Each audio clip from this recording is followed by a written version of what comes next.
Good morning, Garry. Good morning. Welcome to Leading Dragons podcast number 7. Hello there on your beach. Oh, so lovely to be with you, Deborah. And thanks for the invitation. I am so excited and seriously one of the best names for a podcast I've ever heard. So congratulations on reaching number 7. Oh, thank you. The honour is likewise. Garry, where did we meet? We met about, it's close to a year now, probably a bit more than a year ago, at a conference, a leadership conference, and you were one of the speakers. And I remember very distinctly when we met backstage. And you were wearing this I remember the flowery shirt that you were wearing. It's brilliant. It was white and blue. I mean, you're in Hawaii all the time, aren't you? And I just remember, like, we connected really, really quickly and very easily. And I just remember, when we started speaking together, just how, you were really listening. You were really practicing, and probably, it's integrated. It's not as if we're going, right, okay, I'm going to practice the listening skill with her because I've just met her or whatever. But I just remember that real genuine, authentic and generous listening that you brought to our conversation. We are responsible with, how we go about our lives, how we run companies, how we run teams, how we interact with people. We are responsible individually and we're responsible collectively. And that responsibility is what? Well, that holds the way that we use resources and the way that we use resourcefulness. So we're working in an organization, and we have to start with ourselves. How are we using our own resources? How are we using our time? How are we using the people around us, our inner circles, as in using, well, for want of a better word. How are we using financial resources? And then there's the resourcefulness, which is our inner drive, which is our motivation, which is also our collective well-being and trust. Both of us are on that same quest. At the same time, there are 1,000 ways to get to Rome. So you're on your own separate quest, which you'll be telling us about in a minute. And I think that it really does go back to collective and individual responsibility. Over to you, Garry, the catalyst for change. Wow, how do I follow that?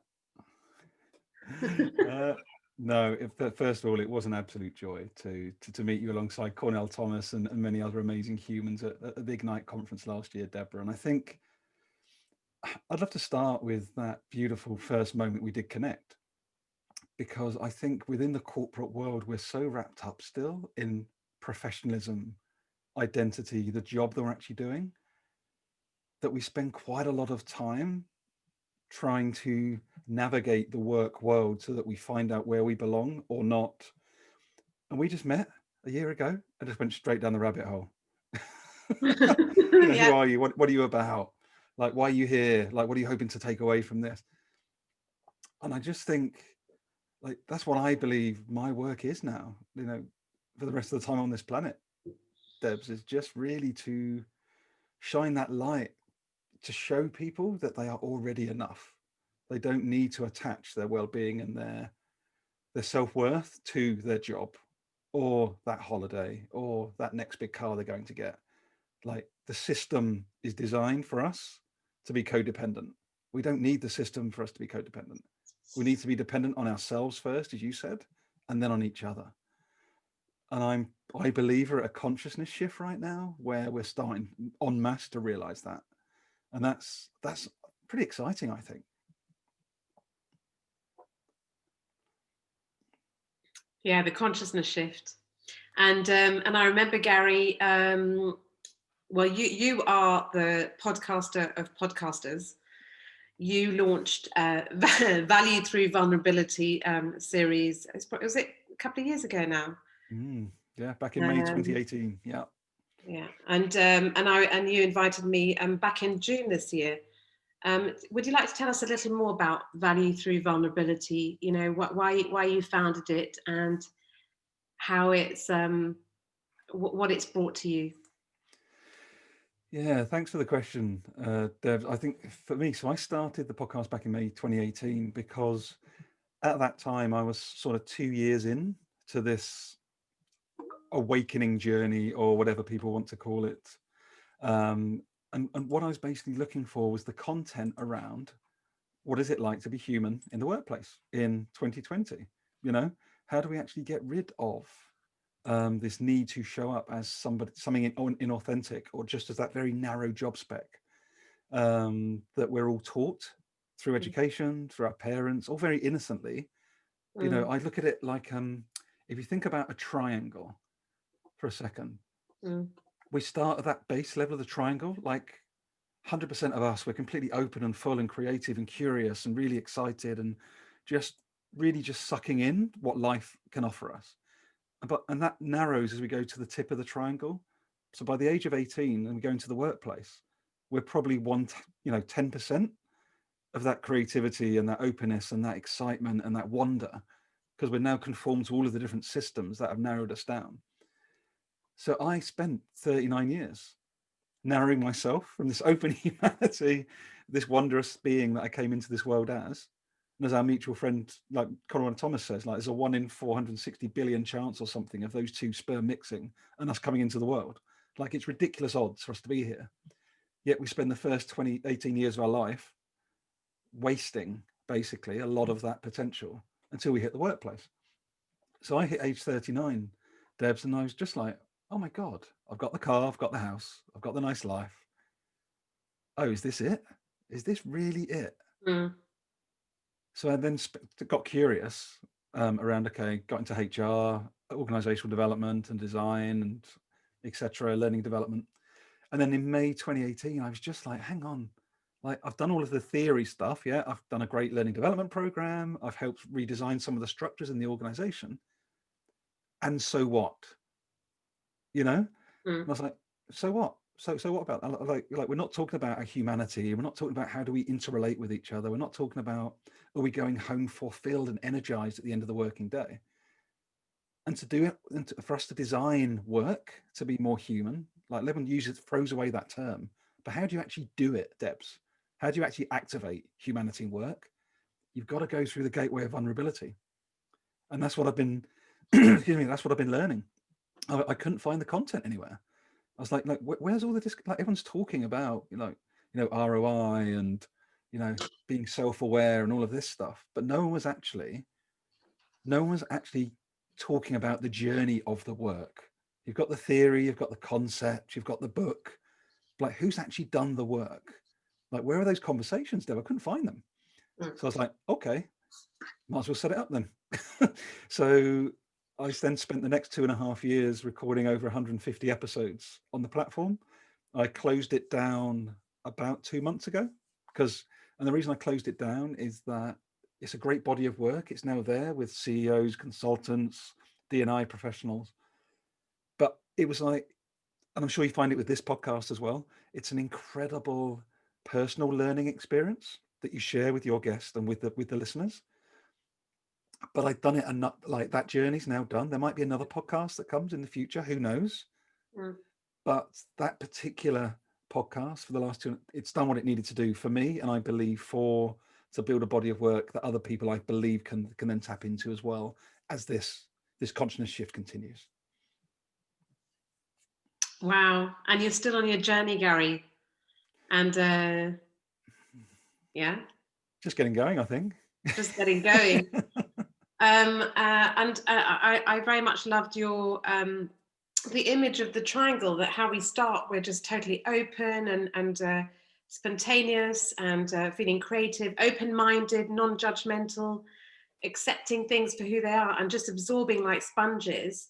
And as we grow up and become, and I really don't like using this word, but I have to say it, institutionalized, what's happening is we're kind of narrowing so that actually we start seeing, or we start being, only through a very narrow lens of who we truly are. So then when we want to reopen again, what is it? This is, if this is an invitation for us to start doing things back to the base of the triangle, what do we need to do?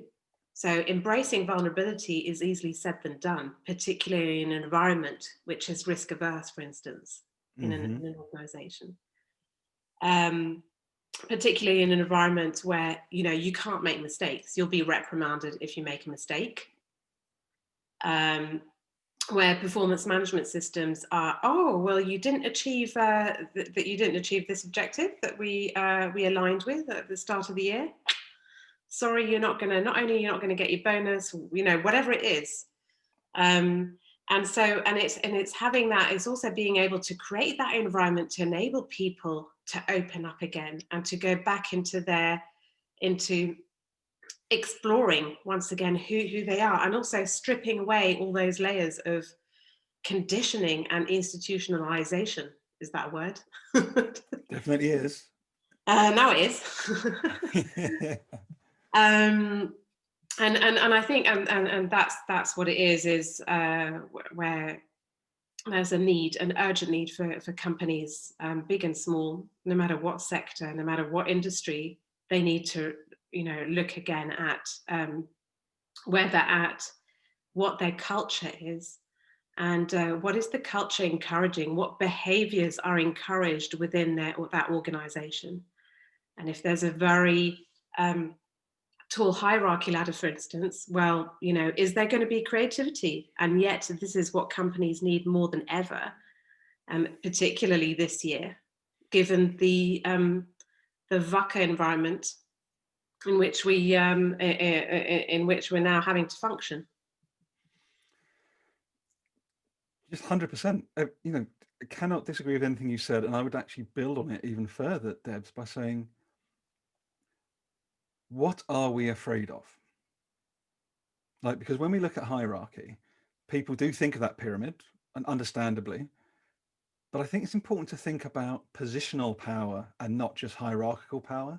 So what I mean by that is there might be somebody that's the best friend of the CEO that actually works in marketing, who doesn't have a particularly powerful job title, but is very close to the person that holds the purse strings.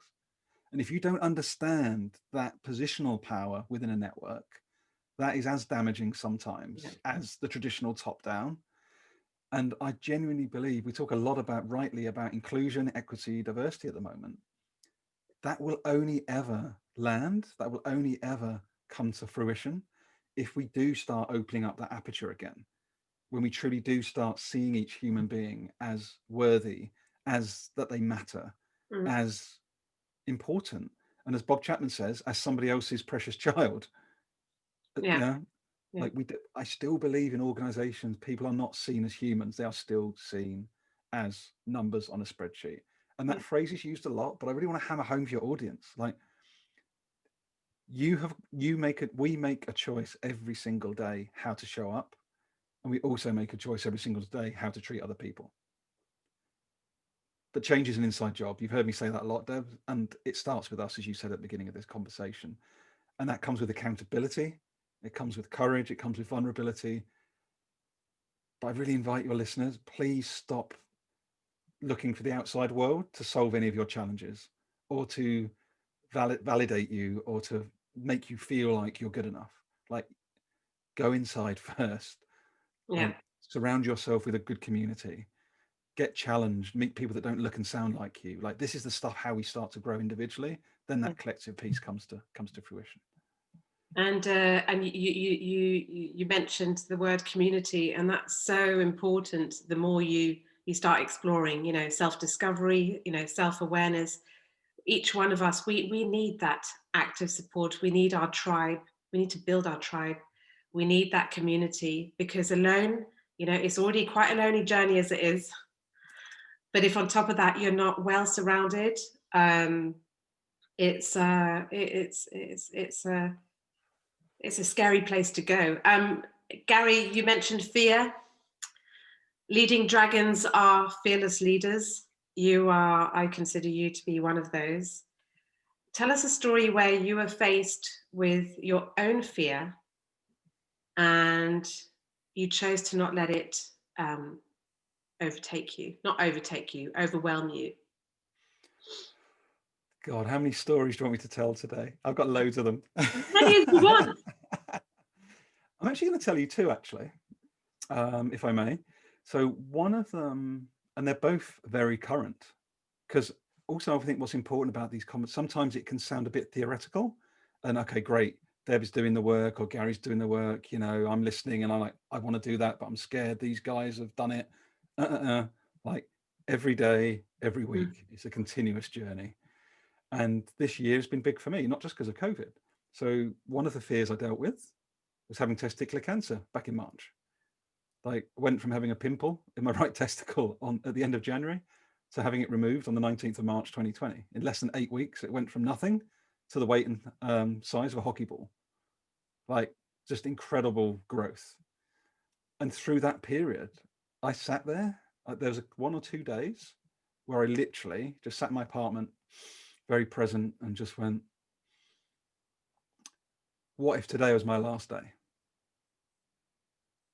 What if today was my last day? Genuine. And that, so on the one side, that was a lot of fear because I was actually in a separate location on lockdown because my wife was up near London and I was down on the south coast. And it was just this deeply present few tears, like, bloody hell, what if it was? But then also gratitude. And what followed really quickly from the fear of, oh my God, what if it was? Like a little bit of anxiety. What really quickly followed, Debs, was gratitude. Like, oh my God, I'm so lucky to have this incredible NHS and my wife. And I believe that the mindset I've developed the 4 years prior to me having the surgery in March has got me through being as positive as I am today, 8 months later. Because instead of doing this huge fear, okay, like undulation, it was much more of a flow. It's like, okay, yeah, I'm feeling a bit anxious, a bit worried, but I never went down into the dumps once throughout that 2-month period. Yeah. So that's one example. Wow, thank you for sharing that one, because it's value through vulnerability. Hopefully someone finds some value in it, but it's life, yeah. Like we are whole human beings. We're so conditioned, back to your point, we're so institutionalized to be the smallest version of ourselves in return for some crumbs of pay. Yeah. I nearly wrote a piece, and I still might write it, Deb. So you're getting this as an exclusive on Leading Dragons. I've not quite written it yet. Maybe there's a fear there. I don't think there is. About hush money. And what I mean by hush money is the employment contract is designed in organizations very one way. I pay you some money, Debs, and you shut up. Yeah, that's what an employment contract really is in the current paradigm. It's not I pay you money and I want you to bring the best version of you with ideas and creativity and challenge the status quo. Yeah, there's loads of stuff on the wall that says that, but you and I know that most leaders in the current paradigm don't actually want any of that. Yeah. What they want to do is pay you a money and a bonus, and you shut the F up and do not bother me with anything and just go and do what I told you to do. Yeah. Like that's the command and control paradigm. Let's get away from hierarchy and different levels and la. Like that's a completely different conversation. But why do you think that is? Why do you think the power, the greed, the entitlement, why do you think these cultures, you know, in which these prevail, why is it still today? Why is, and yet it, you know, this traditional organizational paradigm is breaking down. The foundations are slowly collapsing, and probably actually less slowly this year. I think 2020 has accelerated a lot of that, because people have had that time to slow right down and really start getting that, you know, reflecting upon their lives. What is it that they want? What is it that the legacy that they want to leave behind? And insight, and lots of insight.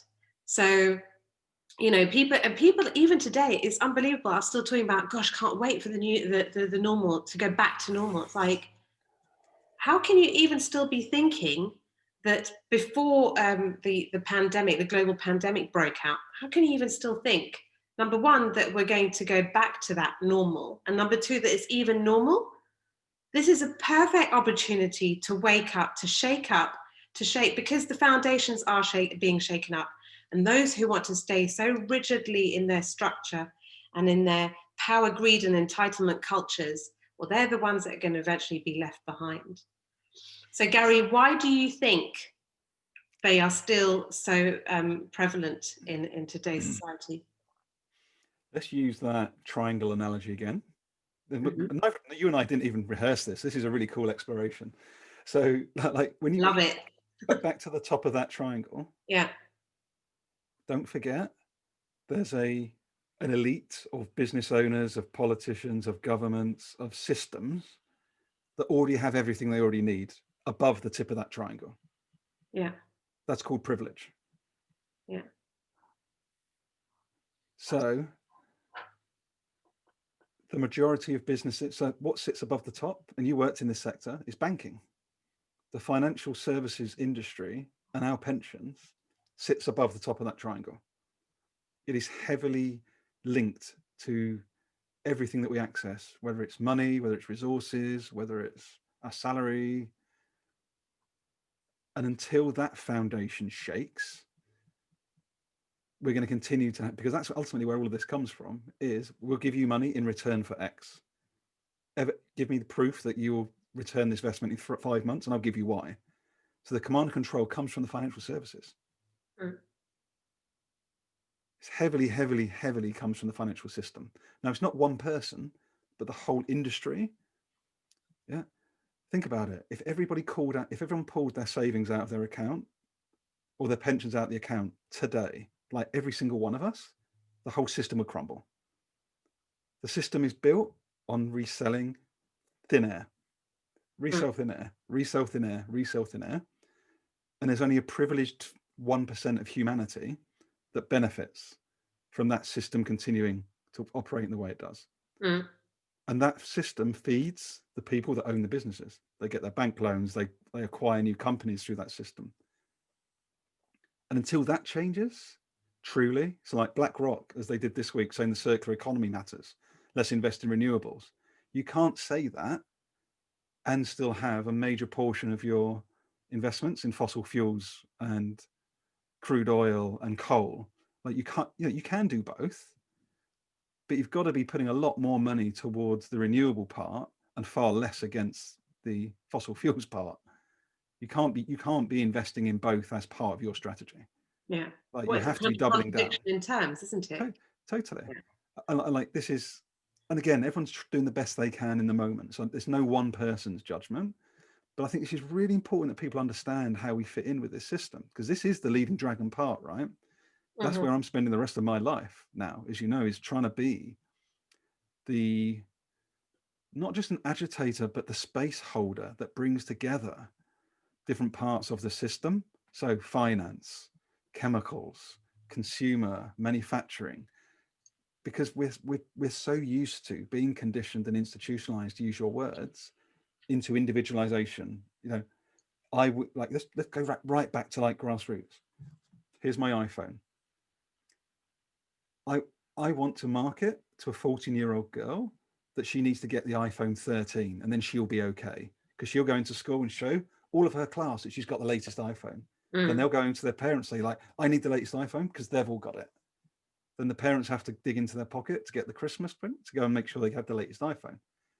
What's in this iPhone is precious rare metals, palladium, all these other ones, they're basically being mined in Africa. And in the past, indigenous communities that have got wisdom that we'll never get from a book are being displaced because we want to have a mobile phone upgrade number 13. And there's a whole chain from taking the ore out of the ground through to this being our phone. There's suppliers, there's chemical manufacturers, there's a global supply chain wrapped around all of this. And nobody's having this conversation about it.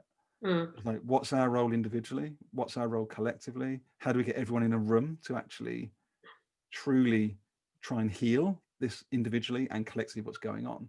Because we can read self-awareness books all day. We can redesign organizations, but if we're not talking about this, if we're not all in the full system conversation, it's not just down to Extinction Rebellion. Yeah. It's not just down to Greenpeace. It's not just down to the banking sector. We all need to be in this conversation, understanding and sensing what's really going on. And it goes back to what you mentioned, which is the circular economy, because it all interconnects and we all have a part to play. We all have a responsibility to play. And it goes right back to the start of this podcast, which is individual and collective responsibility. And, you were talking about this privilege, at the top of the triangle, the banking system, the financial system. And how people are trying to, on the one hand, we'll talk about, we got a lot of money invested in fossil fuels, but let's invest in circular economy as well. It's like, well, what is it that you're trying to do here? Excuse me. Are you trying to just tick the box? Are you trying to remain the go-to employer so it looks good on the outside? I mean, have you really looked inside your organization? Have you really looked inside yourself? And is it truly aligned with what you really believe in? And I think it's a huge misalignment. And so many people feel misaligned. They go to work, they close the door, they come home, they've forgotten about work, and they're a completely separate, different version of themselves than they were back in the office. I mean, how healthy is that? How much of humanity you're laughing, but how is that truly healthy? Are we, and where does our integrity stop, and where does our integrity start in those 24 hours? And it just reminds me of all these leadership courses that organizations, they promise you with your paycheck, and you're in the employment contract, we'll make sure that we upskill you to the best so that you can truly be your best in that box that we've put you in, with the job title that you're going to be, with your reporting lines and so on. And it's just, isn't it? It's just ticking the box mentality. It is a lot. And again, I want to be empathetic, but also challenging, right? Is that it's very innocent. Like, we're being brought up generation by generation by education that reinforces that paradigm, by even our parents that reinforce that paradigm. I say that first 18 years, it's the irony. Everyone's worried about AI taking our jobs. We're already robots. We deserve to have our jobs taken by robots. Because if we're not doing anything that's higher value, we should not be doing the job. Yeah, it's as simple as that. That's beautifully put. That's so. Like, it's as simple as that. And like, there's no judgment of any human being. Yeah. But if I was a CEO right now, I'd be looking at my business going, where are my human beings that are acting like robots? I want that to be digitalized ASAP. And I'm then going to ask my people, what do they think? Because they are brilliant, creative human beings who are doing the job. What do they think they should be doing instead? And what additional value do they want to bring? And how do we want to design this organization going forward? Like, we're not asking our people still, like, what do they see? What do they sense? And again, because we don't want to know the answer quite often in most organizations. Like, there are brilliant, good examples out there, the WD-40s, the Barry Wehmillers, but they're far too few. Like, we go back to the same, and I love all of those people. I love, Garry Ridge. I love Bob Chapman, but we can't have most of work humanity built on half a dozen decent stories that are being peddled for the last decade. Like, we need more stories. Yeah. And I'm pleased to say I've got one very small one, but it's not one that even my own work organization wanted to publicize. But I've got a really great example of where we did actually do something positive. So, do you want to share that story? Oh, I can do. Yeah. Between 2015 and 2018, my immediate team, there's about 15 international salespeople.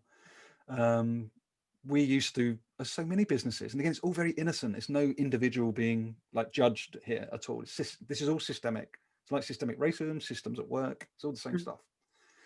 And what we did was look at our system as a team and go, hang on, we've got death by PowerPoint in our meetings. If you're listening, I hope you're laughing and giggling. So I'm pretty sure you've had that experience. I know that Deb's had, looking at your face. So death by PowerPoint, not being heard, not being seen, go around person by person, people falling asleep, even when we were meeting in person. And it was just really poor meeting etiquette. You know what I mean? Etiquette. Thank you. Good. My God, I struggle with them. So yeah, just really poor meeting etiquette. Oh my God, my mouth's going. We didn't have joint values as a team. We were quite individual and separate into how we approached our own piece of business. There wasn't any real sort of shared learning, shared approach. All really simple stuff, nothing wrong. We still made money. It was still a really good team. But my line manager, huge credit to him, one of the best line managers I've had, he was like, okay, you've been doing, and this is a really key point. Okay, really key point, back to your point about fear. I had the courage, I overcame the fear of, do I leave this organization? Because that's the choice I made. I'm either going to leave my company or I'm going to speak up about the stuff I want to be doing more of. And I decided I'm going to say I'll still do my sales job as well, but I've learned so much by community, reinforce your point about, so I've found this new community. I'm doing stuff around organizational development, design, learning development. I want to do more of that as well as my sales job. Otherwise, I'm going to leave. It's not a threat. I'm just letting you know that's my direction of travel. Hmm. Okay, great. Okay, let's look at what that's going to look like. And we then, over the next 3 years, built this team to be one that was inclusive. We have different people taking different leadership, self-organized, completely self-organized. None of the rest of the business knew. Another important point for your listeners: doesn't cost anything to experiment. Yeah. Nothing to experiment. And we ended up increasing sales by 6 million and gross margin by 1.5 million over 3 years. Same Wow. people, market dynamic had barely changed at all. As much like for like as you could get. Nothing else had changed apart from how we led the team, who we got ideas from, Yeah. how we organized, Yeah. and everybody had a voice. Like it's really not rocket. So what we did, back to that triangle, we went from being at the top, narrow, just in our lane, to oh wow, what, there's all of this wonder and ideas and innovation and creativity. Oh, and there's a hella load more money as well as a result. Yeah. Thanks very much. Wow, that's a beautiful success story. Yeah, it's a baby version, but it's real. Yeah, yeah. And it goes back to organizational culture. I remember back in the days when I was a leadership facilitator, still am, on and off. But each and every time, it's I'd go into a room and there'd be a group of people. It could be a team. It could be up to 60 people. But whenever we started, we took the time. I invited the group to take the time to capture the key elements of the culture that they wanted to see, across people's behavior during the workshop.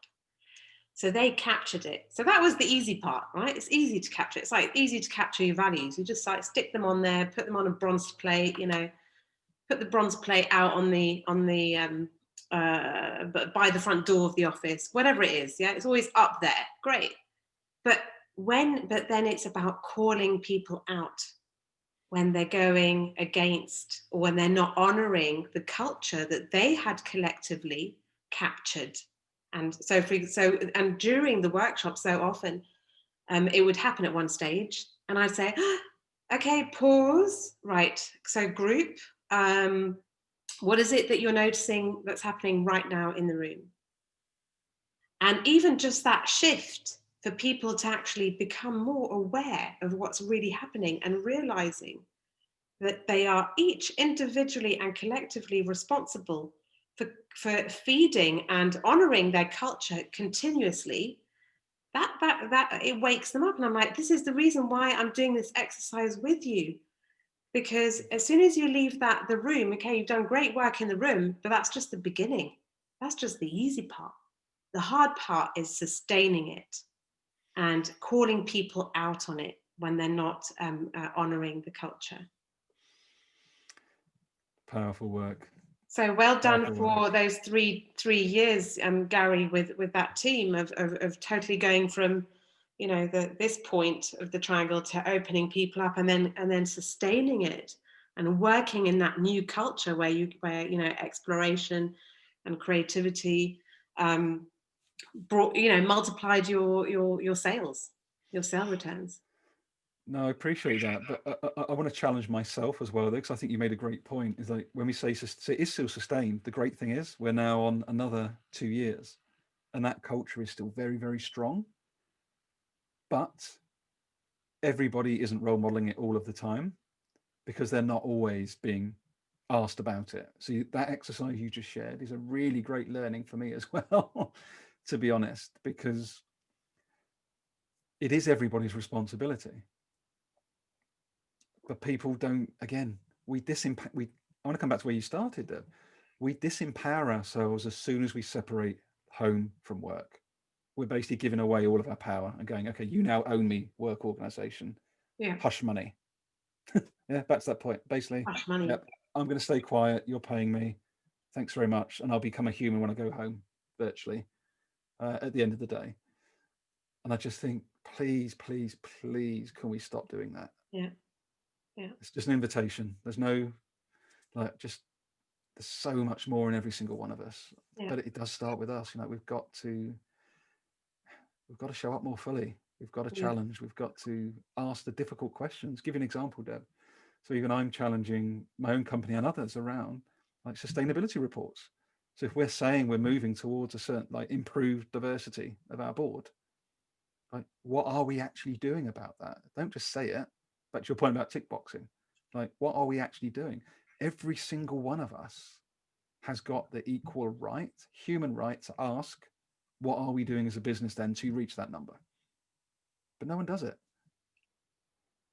Yeah. And this goes back to this obsession to measure success inside in a standard organization. And it's like, well, how much time have you actually sat down and thought about, first of all, number one, what does success mean to you? How are you going to define your success inside the organization? And how are you going to measure it? And I think those are already questions that some companies, especially startups, are having and exploring, because it's not easy, and it's not going to be a quick fix, and it takes time. But then time is immeasurable when you're committed and when it's a priority. Beautiful. So from here, Garry, we're talking about power, we're talking about change.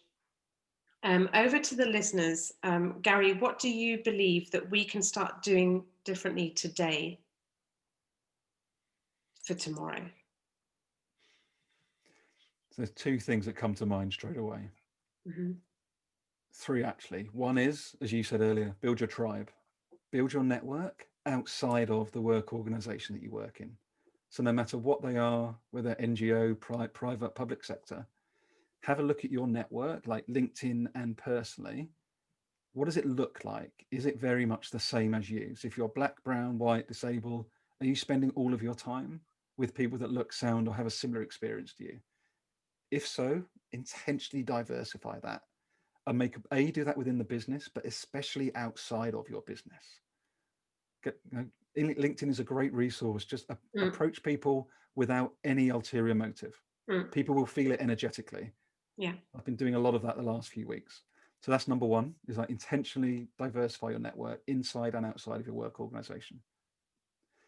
Second one I would also say is run experiments. If you've got an idea, find someone that might be curious just to run a little experiment. It could be in L&D, it could be in finance, it could be in like product design, whatever your role is. What is a small experiment you could run over a week or 2 week period? You think that there is value to be extracted, but you don't want to have to go through the rigmarole of seeking permission. Because let me tell you, that story I shared earlier, Debs, I didn't ask permission for it. We just did it. There is not a senior leader on this planet, no matter how an organization's organized, is going to go, oh, what, that experiment worked? Don't do it again. Like, I've not come across any human being yet, when they know something works, go, stop doing it. I'm sure they exist, but in my experience, it's a pretty difficult thing to say no to. So run experiments, intentionally build a diverse network. But also, final thing for me, go inside. Look inside yourself. Like, who are you? What do you want to be? Who do you want to become? What do you value? And if I direct you to two books, if I may, Debs, if that's okay, that have probably been really transformational for me. Sure. So one is Brené Brown's Dare to Lead. Yeah. And the other one is Nilofer Merchant, Onlyness. So there's a million more books I could recommend, but if you're someone that maybe isn't, this conversation's really gone, oh my God, I'm feeling quite energized to maybe do a bit more of that inner work, there are 2 books where I would start. So I hope those 3 invitations are helpful. Thank you, Garry. Thank you so much. And over to the listeners. So over to you now. So what are the insights that you have pulled out of today's podcast? Perhaps there was a hidden teaching somewhere. Garry talks a lot about the gateway of vulnerability. And so if you are at the tip of your triangle, what can you start doing differently to start opening up and bringing in new opportunities and start exploring and detaching yourself from the outcome? Because I think that's where the magic sits. As long as we're attached to an outcome, how can we start going like this? Barry, you talked about the three takeaways, which was your tribe. So build your tribe, start finding like-minded people, people who vibrate on the same frequency as you do, outside work. There's so many platforms out there. What is it that you could do today? Who could you reach out to today to start building that tribe? Or perhaps you are building it. How can you start expanding it and bringing in diversity into your tribe that ultimately have that same, that are on that same quest as you? You talked about experiment, Garry, about, preferably safely experimenting to start off with. And I thought of my one of my managers back in my banking days, who said, "You know what, Debs? That's why I'm not saying who it is." He said, "It's easier to ask for forgiveness than to ask for approval." Yeah. It's easier to ask for forgiveness than to ask for approval. So go for it. If you believe that you can truly add value to what it is that you want to experiment on, then you find 1 or 2 people who deep down, subconsciously, you just feel that they're going to come on board with you. Start something, start little, and see where you go from there. And lastly, inner work. Yes, what is it? We throw around the word self-awareness and self-discovery. It's a lot of work and it's a continued journey. So Garry, thank you so much for today. It was a pleasure having you on the show. Thank you. And I wish you a lot of luck for your quest in the next few months, particularly. Thank you very much. Hopefully we'll meet on this beach again sometime. We will, no doubt. Bye. Thanks, Deb. Take care. Bye. Yay! Oh, I'm still recording. Oops.